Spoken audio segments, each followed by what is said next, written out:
Welcome students, class 9th science. I am here with chapter number 1, matter in our surroundings, related to the chemistry portion of the science. And the topic of today is the complete chapter, matter in our surroundings A to Z. तो इस chapter में हम chapter से related A to Z जो कुछ भी matter है उस सबको हम डिस्कस करेंगे। सबसे पहले व्हाट इज मैटर, क्या है matter? Everything in this universe is made of material. जितनी भी चीजें हम देखते हैं, जो खाना हम खाते हैं, जो कपड़े हम पहनते हैं, जो मकान बनाने के लिए सामान लगता है, क्लाउड्स है, स्टार्स है, प्लैनेट्स है, प्लांट्स हैं, एनिमल्स हैं, ये सब मैटर है। और इनको हम अपने 5 जो सेंसेस हैं हमारे, उनके थ्रू महसूस कर सकते हैं। लेकिन साथ साथ हम ये भी जानते हैं कि इन सब का कोई ना कोई मास होता है और ये स्पेस भी ऑक्यूपाई करते हैं, जगह घेरते हैं। सो हमें सबसे पहले डेफिनेशन ये समझ में आती है, मैटर जो है वो कोई भी चीज हो सकती है विच हैज मास, जिसका मास है और जो जगह घेरता है। So they are both having mass and volume. Matter बहुत छोटे छोटे पार्टिकल्स का बना होता है।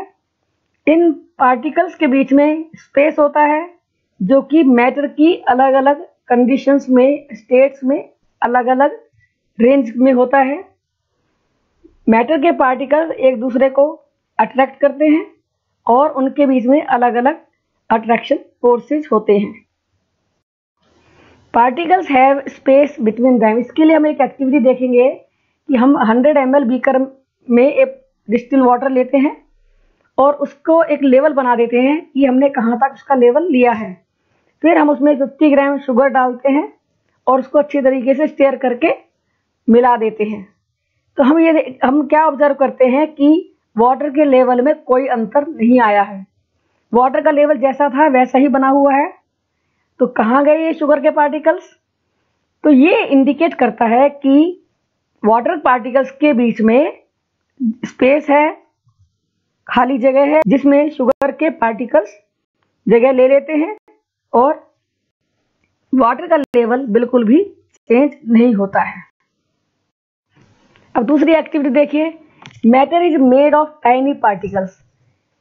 ये हमारी एक्टिविटी है कि ये पहचान करने के लिए, जानने के लिए कि मैटर में बहुत छोटे छोटे पार्टिकल्स होते हैं। और उसके लिए हम क्या करते हैं कि हमने 100 ml वाटर लिया, उसमें कुछ अमाउंट पोटेशियम परमैंगनेट के उसके अंदर ऐड किए, डिजोल्व कर दिए। अब उसमें से हमने 10 ml सोल्यूशन लिया दूसरे कंटेनर में, दूसरे बीकर में, उसका लेवल भी हमने फिर 100 ml कर दिया। अब इस 100 ml में से हमने फिर 10 ml लिया और फिर से लेवल 100 ml कर दिया। इस तरह से इस एक्टिविटी को 5 से लेकर 8 टाइम्स तक रिपीट करते हैं। हर बार हम 10 ml लेते हैं और उसका लेवल 100 ml तक कर देते हैं। तो हम ये चेक करते हैं, हम ये देखते हैं कि जो स्टार्टिंग में सोल्यूशन था वो डार्क कलर का, वॉयलेट कलर था, डार्क कलर था।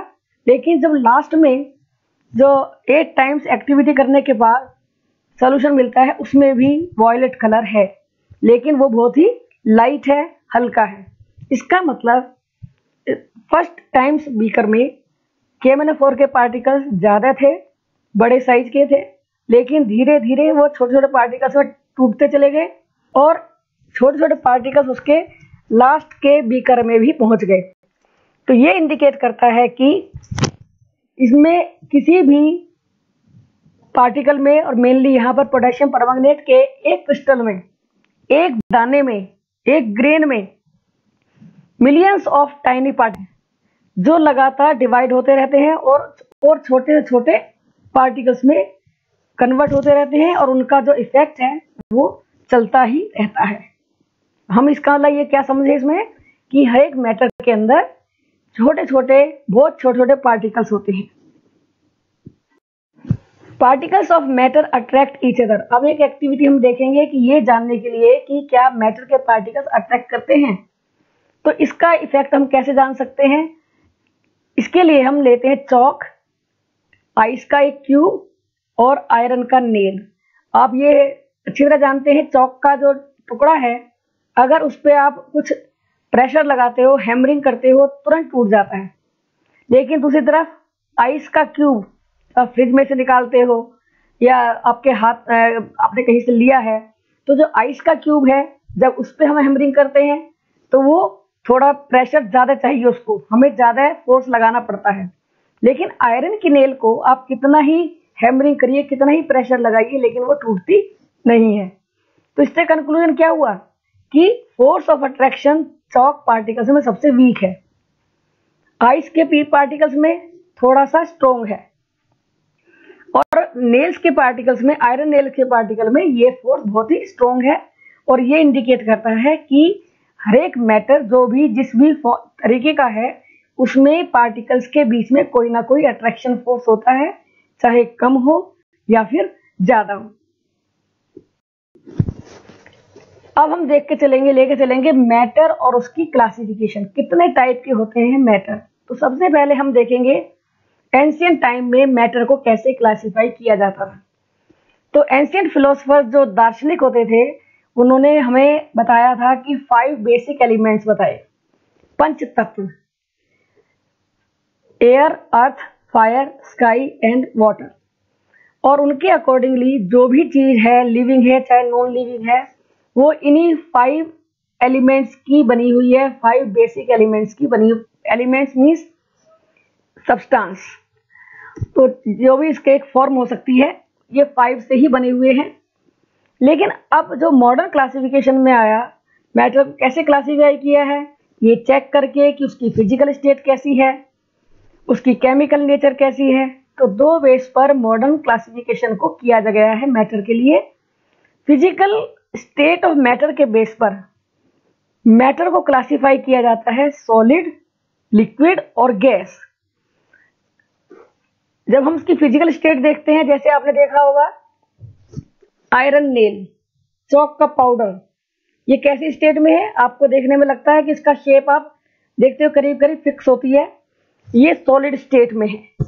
दूसरी चीज आपने देखा हो, लिक्विड वाटर देखते हो, मिल्क देखते हो और ऑयल देखते हो, इन सब में क्या है, पेट्रोल भी है इसमें, इसमें आपका केरोसिन ऑयल भी हो सकता है। इन सब में आपने एक चीज देखी होगी कि ये सब फैलते हैं, बहते हैं, फ्लो करते हैं। इसका मतलब इनमें फोर्सेज ऑफ अट्रैक्शन थोड़े से कम है और ये थोड़े से मूव कर सकते हैं ज्यादा। लेकिन गैसेज में, एयर आपने देखा होगा, आप एयर में कहीं पर भी पहुंच जाइए आपको एयर बराबर मिलेगी। आपने देखा हो किचन में कभी तो खाना बनता रहता है, फूड बनता रहता है, कुकिंग होती रहती है, तो वहां से जो फूड की जो फ्रेग्रेंस है, अच्छी सी खुशबू आती है, वो आपके रूम में, दूसरे रूम में जहां भी आप बैठे हैं वहां तक पहुंच जाती है। दूसरी तरफ आप सेंट की बोतल खोलते हैं, तो सेंट की बोतल आपने एक कॉर्नर पे खोली है खड़े होके और आपको दूसरे कॉर्नर पे उसकी स्मेल मिल जाती है।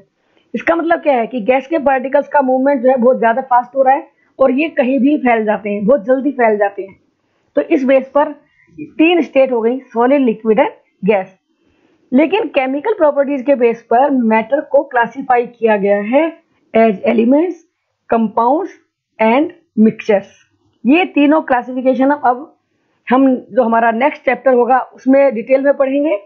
अभी हमें केवल पढ़ना है फिजिकल स्टेट के बेस पर मैटर कैसे कैसी कंडीशंस में मिल सकता है। 3 स्टेट्स ऑफ मैटर, ये तीनों स्टेट्स आप देख सकते हैं, इनको देख के आप ऑब्जर्व कर सकते हैं कि सॉलिड के पार्टिकल्स बिल्कुल एक ऑर्डर में लगे हुए हैं और इसी कारण से इसकी हमें एक शेप दिखाई दे रही है। लिक्विड के पार्टिकल्स में पार्टिकल्स थोड़े थोड़े दूर हैं एक दूसरे से, और वहीं गैस की कंडीशन में ये पार्टिकल्स बहुत ही दूर हो गए एक दूसरे से, और यही डिफरेंस बनाता है सॉलिड, लिक्विड और गैस की फिजिकल स्टेट में। Classification based on physical state of matter, अब इनके बारे में हम डिटेल में पढ़ेंगे। सॉलिड्स क्या होते हैं, लिक्विड्स क्या होते हैं, गैसेस क्या हैं, क्या डिफरेंस है तीनों स्टेट्स में। तो सबसे पहले हम स्टडी करेंगे सॉलिड स्टेट। सॉलिड स्टेट में distance between the particle is very less, और हम ये भी कह सकते हैं कि डिस्टेंस इतना कम है कि वो मिनिमम ही है, तीनों स्टेट्स में सबसे कम है। जब ये मॉलिक्यूल्स पार्टिकल्स पास पास हैं, इसका मतलब उनके बीच में फोर्स ऑफ अट्रैक्शन ज्यादा है। Particles are held together very strongly. Particles में जो है अपनी जगह पर फिक्स हैं, आसानी से मूव नहीं कर पा रहे हैं क्योंकि वो एक दूसरे से स्ट्रांगली अट्रैक्टेड है। कभी आपने गेम देखा होगा कि डांस करते टाइम में जो गर्ल्स हैं या बॉयज हैं, जिस तरह से वो पूरा कमर को कवर करते हुए हाथ मिलाते हैं और फिर डांस करते हुए चलते हैं घूम के, जैसे आसाम वगैरह में, मणिपुर वगैरह में डांस होते हैं। तो उन्होंने देखा होगा कोई भी उसमें से हिल नहीं पाता है, सब एक साथ मूव करते हैं। तो यहाँ पर भी पार्टिकल्स एक दूसरे के साथ बहुत ही टाइटली हेल्ड हैं।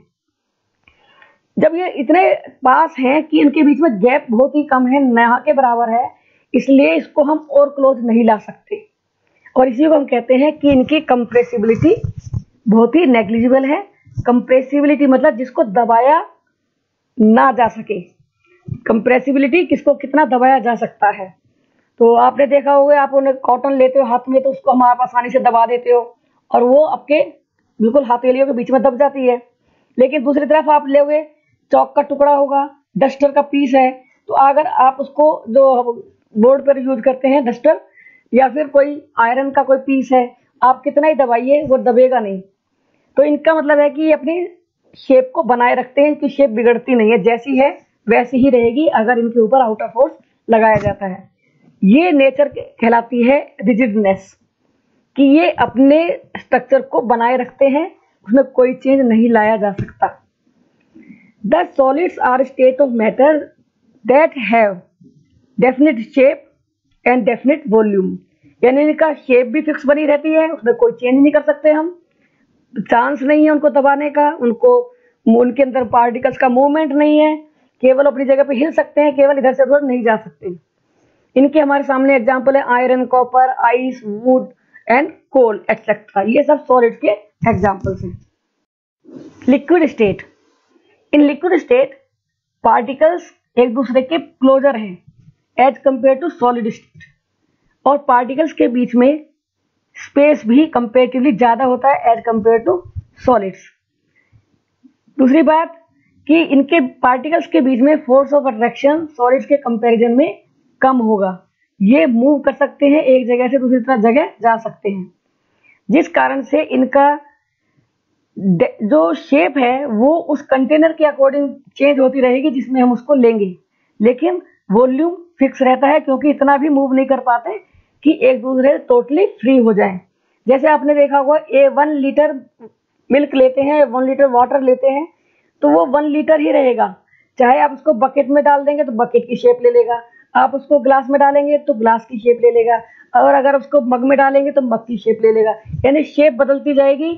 लिक्विड ऐसा लगेगा कि मिल्क की शेप जैसा कंटेनर है उसी की तरह उसकी शेप हमें दिखाई देती है। तो ये इसलिए होता है क्योंकि लिक्विड के पार्टिकल्स में फ्लो है, वो मूव कर सकते हैं, और जिस भी कंटेनर में हम रखते हैं उसी की शेप को लेने के लिए वो मूव कर जाते हैं और वो उसी शेप में आ जाते हैं। सॉलिड, लिक्विड, गैसेस जो हैं, तीनों के तीनों को ही हम लिक्विड्स में मिक्स कर सकते हैं, उनके अंदर मिला सकते हैं। सॉलिड जैसे आपने सॉल्ट, शुगर, इनको वाटर में डिसॉल्व कर सकते हो, मिक्स हो जाते हैं। आपने अल्कोहल, आपने कोई और लिक्विड उसको लिया और पानी में मिला दिया, वो भी मिक्स हो जाता है। इस तरह से आप कार्बन डाइऑक्साइड गैस को पास कर सकते हैं, जैसे अब कोल्ड ड्रिंक्स बनती हैं तो कार्बन डाइऑक्साइड गैस पास की जाती है फ्लेवर्ड मिल्क, फ्लेवर्ड वाटर में, जिससे कि अलग खुशबू वाला कोल्ड ड्रिंक प्राप्त होता है।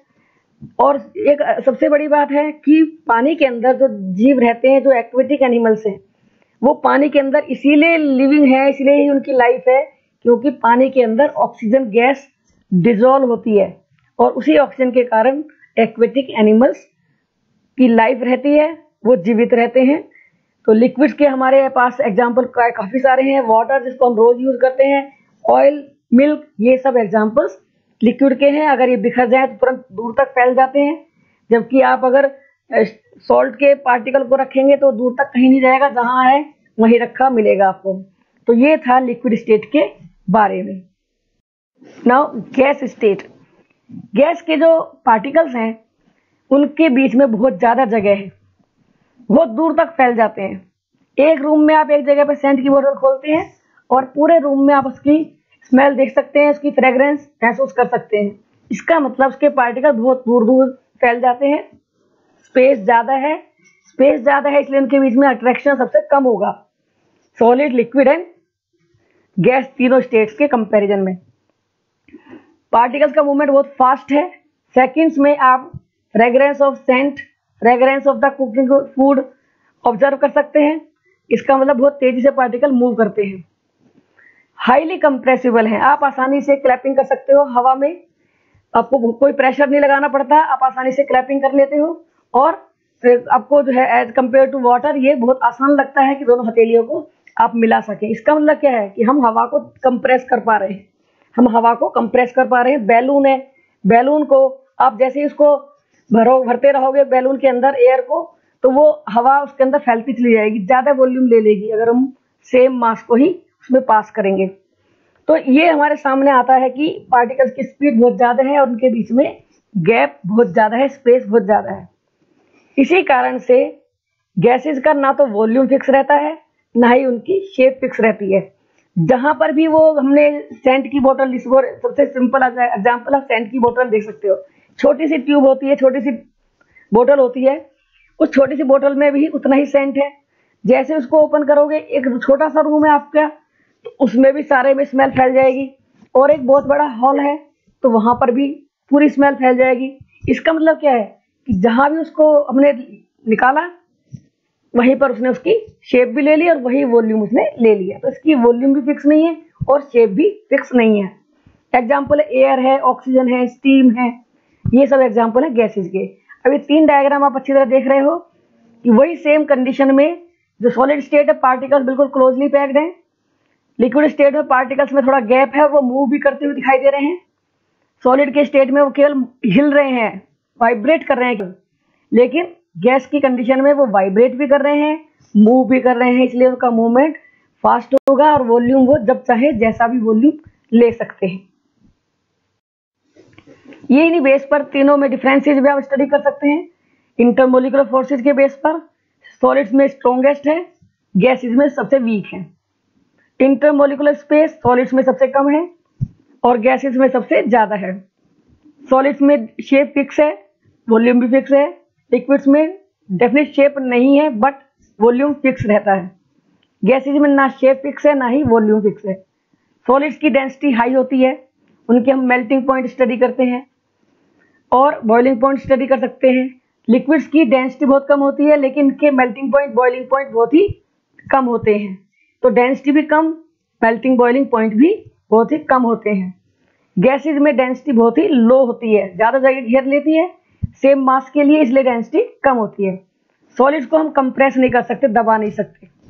लिक्विड्स को थोड़ा दबा सकते हैं, कंप्रेस कर सकते हैं, लेकिन गैसेज को हम सबसे ज्यादा कंप्रेस कर सकते हैं। तो डिफरेंसेस आप स्टडी कर सकते हैं, लर्न कर सकते हैं whenever you are asked to give the differences in properties of solid, liquid and gases. Effect of temperature on state of matter. अब क्या फर्क पड़ता है कि हम टेम्परेचर प्रोवाइड करते हैं अलग अलग स्टेट्स को। तो आपने देखा होगा कि सबसे पहला एग्जांपल आपने देखा आइस का। जब आइस 0 डिग्री सेल्सियस पर फ्रिज में होती है, फ्रीजर के अंदर, तो वहां पर वो सॉलिड स्टेट में है। लेकिन जैसे उसको आप बाहर निकाल के रखते हो, बाहर टेम्परेचर ज़्यादा है, फ्रिज के बाहर टेम्परेचर ज़्यादा है, तो धीरे धीरे अपने आप ही वो पिघलने लगती है और धीरे धीरे लिक्विड में कन्वर्ट हो जाती है। मीन्स उसने एटमॉस्फेयर से हीट ली और लिक्विड में कन्वर्ट हो गई। ऐसे ही आप देखिए, आपने क्या किया, वाटर का कोई कंटेनर में लिया, गैस के ऊपर रखा, हीट करना शुरू किया, धीरे धीरे कुछ टाइम बाद आप क्या देखोगे, सारा लिक्विड गैस बन के उड़ गया, वेपर्स बन के उड़ गया। इसका मतलब क्या है कि हम जैसे जैसे हीट देंगे सॉलिड से लिक्विड की तरफ और लिक्विड से गैस की तरफ जा सकते हैं। अब कैसे होता है सॉलिड से लिक्विड में कन्वर्जन? तो जैसे ही हम सॉलिड्स के हीट करते हैं, उस पर टेम्परेचर बढ़ाते हैं, तो जो सॉलिड के पार्टिकल्स हैं वो उस एनर्जी को एब्जॉर्ब करते हैं टेम्परेचर के कारण, और पार्टिकल्स का मूवमेंट फास्ट होने लगता है, उनकी काइनेटिक एनर्जी बढ़ जाती है, हाई स्पीड हो जाती है और वाइब्रेट करने लगते हैं। और एक टाइम के बाद वो टेम्परेचर उनको मिल जाता है जो कि फोर्स ऑफ अट्रैक्शन को तोड़ देता है। सॉलिड स्टेट के जो फोर्स ऑफ अट्रैक्शन है उनको तोड़ देता है और वो लिक्विड स्टेट की तरफ चले जाते हैं। टेम्परेचर जिस पर सॉलिड मेल्ट होता है और लिक्विड बन जाता है एटमॉस्फेरिक प्रेशर पर। एटमॉस्फेरिक प्रेशर मतलब हमें कुछ बाहर से कोई दबाव नहीं लगाना पड़ रहा, हम नॉर्मल कंडीशन में ही गर्म कर रहे हैं। तो एटमॉस्फेरिक प्रेशर पर जब सॉलिड को लिक्विड में मेल्ट होता है जिस टेम्परेचर पे, वो कहलाता है उसका मेल्टिंग पॉइंट। तो आइस का जो मेल्टिंग पॉइंट है वो है 273.16 केल्विन, राउंड फिगर में 273 केल्विन कह सकते हैं या फिर 0 डिग्री सेल्सियस कह सकते हैं। तो मेल्टिंग पॉइंट वो टेम्परेचर है जिसपे कि कोई सॉलिड मेल्ट होता है। लिक्विड से गैस में कैसे कन्वर्ट होते हैं? जब हम लिक्विड को हीट सप्लाई करते हैं, जैसे वाटर को हम हीट कर रहे हैं, तो पार्टिकल धीरे धीरे उसमें से बबल आने शुरू हो जाते हैं, गर्म होने लगता है और कुछ टाइम के बाद वो बॉयल करना शुरू कर देता है। और जिस टेम्परेचर पे वो बॉयल करना शुरू करता है वही टेम्परेचर है उसका बॉइलिंग पॉइंट। उस टाइम पर इस टेम्परेचर पे लगातार लिक्विड गर्म होता रहेगा, लेकिन टेम्परेचर नहीं बदलेगा जब तक कि सारा लिक्विड गैस में कन्वर्ट ना हो जाए। तो उस टेम्परेचर को हम कहेंगे, क्या कहेंगे? Boiling point. तो boiling point is the temperature at which a liquid starts boiling. और वाटर का बॉइलिंग पॉइंट है 373 केल्विन या फिर 100 डिग्री सेल्सियस। तो हम इसको याद रख सकते हैं, कितना है बॉइलिंग पॉइंट, कितना है मेल्टिंग पॉइंट आइस का। अब एक नई टर्म यहां पर आ रही है, लेटेंट हीट। आपने देखा होगा कि आइस पिघलना शुरू होती है और कोई भी सॉलिड को हम मेल्ट करते हैं, टेम्परेचर देते हैं, लेकिन जब तक वो पूरा मेल्ट नहीं हो जाएगा तब तक टेम्परेचर में कोई चेंज नहीं आता है। मीन्स एक कांस्टेंट टेम्परेचर पर वो पूरा सॉलिड लिक्विड में कन्वर्ट हो जाता है, और जबकि हम लगातार हीट करते जा रहे हैं। तो वो एक्स्ट्रा हीट गई कहाँ? एक्चुअल में वो एक्स्ट्रा हीट जो है वो सॉलिड एब्जॉर्ब करता है और टेम्परेचर में कोई चेंज नहीं आता है। इसको हम ये मान के चल सकते हैं कि जिस कंटेनर में हम किसी सॉलिड को गर्म कर रहे हैं वो सारी हीट उस कंटेनर में चली गई, और इसको हम कहते हैं हिडन एनर्जी, छिपी हुई एनर्जी। इसका नाम है लेटेंट हीट। इसलिए टेम्परेचर कांस्टेंट बना रहेगा जब तक कि पूरा सॉलिड मेल्ट ना हो जाए। Amount of heat energy that is required to change 1 kg of solid into liquid at atmospheric pressure at its melting point is known as the latent heat of the fusion. किसी solid के 1 kg को atmospheric pressure पर melting point पर जो heat, extra heat absorb की गई, जो कि इसको मेल्ट होने में हेल्प कर रही है और हिडन है, हम कहते हैं लेटेंट हीट ऑफ फ्यूजन। अब इसी तरीके से लेटेंट हीट बॉइलिंग के दौरान भी आती है। तो ड्यूरिंग बॉइलिंग टेम्परेचर सिस्टम का चेंज नहीं होता है जब तक कि पूरा लिक्विड वेपोराइज ना हो जाए, एवापोरेट ना हो जाए। जैसे हम पानी को गर्म कर रहे हैं, वाटर को गर्म कर रहे हैं, हीट करते हैं, तो सारा वाटर बॉयल कर जाएगा, पूरा वेपोराइज हो जाएगा, ड्राई हो जाएगा, जब तक टेम्परेचर में कोई चेंज, थर्मोमीटर में टेम्परेचर में कोई चेंज नहीं आएगा। और पूरे 100 डिग्री सेल्सियस पे वो लगातार सारा वाटर वेपोराइज हो जाएगा। तो ये एक्स्ट्रा हीट गई कहाँ? हम लगातार हीट करते जा रहे हैं लेकिन टेम्परेचर बदल नहीं रहा है। तो वही फिर से ये जो एक्स्ट्रा टेम्परेचर लिया जा रहा है वो कंटेनर के अंदर जा रहा है, बीकर उसको ले रहा है, एक तरह से ये मान कर चल सकते हैं। और इसी को हम कहते हैं हिडन हीट, इसको बोलते हैं लेटेंट हीट। तो इस तरह से 1 kg लिक्विड को गैस में कन्वर्ट करने के लिए एटमॉस्फेरिक प्रेशर पर और उसके बॉइलिंग पॉइंट पर जो भी हीट रिक्वायर्ड है वो कहलाती है latent heat of vaporisation. Water vapour जो है वो 373 केल्विन पर, जिसको कि हम 100 डिग्री सेल्सियस भी कह सकते हैं, उस पर ज़्यादा एनर्जी होती है, ज़्यादा गर्म करता है, ज़्यादा हमें बर्न कर सकता है as compare to water at 100 degree Celsius. यानी कि वाटर की जो वेपर्स हैं हमें ज़्यादा जलाती हैं, हमें ज़्यादा बर्न कर सकती हैं हॉट वाटर जो कि 100 डिग्री सेल्सियस बॉयल कर रहा है उसके कंपैरिजन में। वो इसीलिए क्योंकि जो वेपर्स हैं, स्टीम के पार्टिकल्स हैं, उनमें एक्स्ट्रा एनर्जी एब्जॉर्ब है जो हमें पता नहीं चल रही है लेटेंट हीट की फॉर्म में, और वही हमें ज़्यादा बर्न दे सकती है, ज़्यादा बर्न कर सकती है।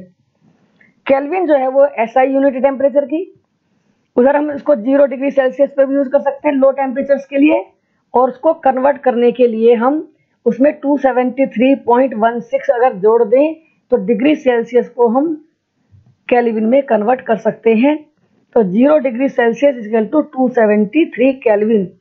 अगर हम कहेंगे 15 डिग्री सेल्सियस तो वो हो जाएगा 15 प्लस 273 केल्विन। डेसिमल्स को हम यहाँ इग्नोर कर देते हैं, डायरेक्ट हम ले सकते हैं 273। अब एक नया टॉपिक हमारे सामने आ रहा है, सब्लिमेशन। कुछ सॉलिड्स ऐसे होते हैं, जैसे आपने देखा होगा कपड़ों में जो नेफ्थलीन बॉल्स डाली जाती हैं, तो आपने देखा होगा कपड़ों में कहीं भी कोई गीलापन नहीं आता है, कोई कपड़ा भीगता नहीं है, लेकिन सारी की सारी जो नेफ्थलीन बॉल्स हैं वो ड्राई हो जाती है, खत्म हो जाती है, छोटे छोटे टुकड़े मिलते हैं हमें दिखने में। कपूर है, कैम्फर, उसको देखेंगे तो रखा रखा उड़ जाता है, केवल कागज का उसका कवर रह जाता है कभी कुछ टाइम बाद देखोगे, लेकिन वहां पे ना कोई लिक्विड स्टेट है ना कहीं से गीला हो रहा है।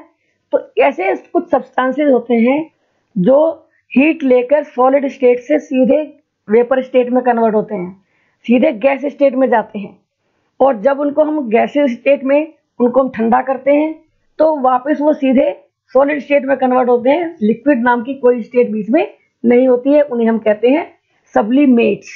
और ये प्रोसेस जिसमें कि कोई सॉलिड डायरेक्टली गैस में कन्वर्ट होता है हीट होने पर, और उसी तरीके से गैस से सॉलिड में कन्वर्ट होता है कूल करने पर, कहलाता है सब्लिमेशन। सब्लिमेशन मतलब सॉलिड का डायरेक्ट गैस में कन्वर्ट होना हीट करने पर, और गैस का लिक्विड में कन्वर्ट होना कूल करने पर। तो ये एक्टिविटी सामने हम देख सकते हैं।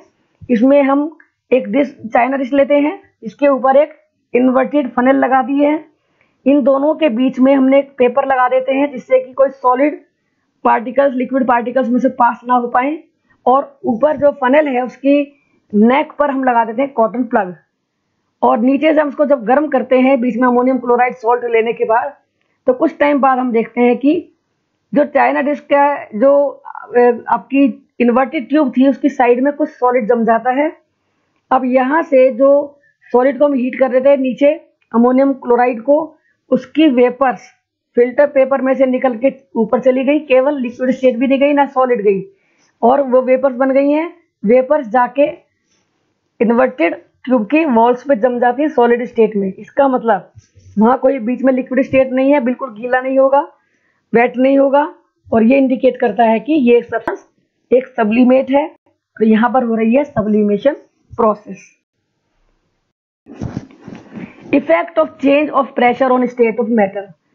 अब हम इस प्रेशर का क्या इफेक्ट पड़ेगा, आपने देखा होगा कि हमने इसमें एक एग्जांपल, एक एक्टिविटी कर रखी है कि जो जितने भी पार्टिकल्स हैं सभी तीनों स्टेट्स में, लिक्विड गैस सॉलिड में, उनके अंदर पार्टिकल्स के बीच में जो गैप होता है, स्पेस होता है, वो डिफरेंट होता है। सॉलिड्स में सबसे कम गैप होता है, सबसे कम स्पेस होता है पार्टिकल्स के बीच, लिक्विड में थोड़ा ज्यादा है, और गैस में सबसे ज्यादा। अगर हम गैस को एक कंटेनर में ले और ऊपर से पिस्टन लगाएं, उसको दबाएं, तो वो आराम से दबती चली जाती है। इसका एग्जांपल आपको याद होगा, जब आप साइकिल के ट्यूब में हवा भराने जाते हैं तो वहां पे जैसे पिस्टन हम दबाते हैं तो वो हवा सारी टायर में चली जाती है। कार के साथ भी ऐसा होता है, लेकिन इसका मतलब क्या है, हम उसको ज्यादा दबा पा रहे हैं और वो आसानी से मूव करके दबती चली जा रही है। इस कंटेनर को हम देखते हैं तो पिस्टन हम बहुत नीचे तक ले जा सकते हैं, जबकि अगर हम यहाँ बीच में लिक्विड रख देंगे तो हम उतना प्रेशर नहीं लगा पाएंगे, उतना उसको नीचे नहीं दबा पाएंगे, थोड़ा सा कम दबा पाएंगे, और सॉलिड कंडीशन में तो हम बिल्कुल नहीं दबा पाएंगे। तो गैस के पार्टिकल्स को धीरे धीरे करते जब हम दबाते जाएंगे तो पहले वो लिक्विड की कंडीशन में आएंगे, उसके बाद वो सॉलिड की कंडीशन में आ जाएंगे, और इस तरीके से अप्लाई करने पर, प्रेशर अप्लाई करने पर गैस स्टेट को लिक्विड और लिक्विड से सॉलिड में कन्वर्ट कर सकते हैं। अगर हम प्रेशर कम करेंगे तो कोई भी सॉलिड सब्सटेंस जो कि लिक्विड स्टेट में जा सकता है या वेपर स्टेट में जा सकता है, तो जैसे जैसे हम प्रेशर कम करते जाएंगे वैसे वैसे वो सॉलिड से लिक्विड की तरफ, लिक्विड से गैस की तरफ चेंज हो जाता है, यानी कि उनके बीच में इतना गैप हो जाता है कि वो सॉलिड से लिक्विड रेंज में पहुंच जाते हैं। तो ये है effect of pressure on the state of matter. Conclusion ये है कि हम किसी भी स्टेट मैटर की स्टेट को टेम्परेचर और प्रेशर के द्वारा पता कर सकते हैं कि उनमें टेम्परेचर प्रेशर के कारण क्या चेंज आ रहा है।